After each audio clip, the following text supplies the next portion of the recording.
আজকে রাম মন্দিরের শুভ উদ্বোধন করা হলো। এই উদ্বোধনের সাক্ষী হয়ে রইল সকলেই, যেখানে বলিউড থেকে শুরু করে মুকেশ আম্বানির পরিয়াল সহ আরো বহুত বা অনেকেই সেলিব্রিটি দেখা গেল সেই অনুষ্ঠানে।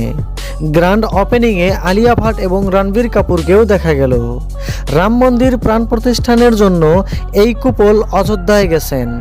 এর আগে এয়ারপোর্ট থেকে এই কপলের একটা ভিডিও দেখা গেছিল। আলিয়া আর রণবীর কাপুরের বহুত ভিডিও ফটোও ভাইরাল হয়েছে। রণবীর কাপুর এবং আলিয়া ভাটের সাথে সিঙ্গাম সিনেমার ডাইরেক্টর রোহিত শেট্টিকেও দেখা গেল। সাথে বিকি কৌশল এবং ক্যাটরিনা কাইফও উপস্থিত ছিল। এই স্টারগুলো পাপারাজিদের সামনে পোজ দিয়ে ফটো উঠেছিল।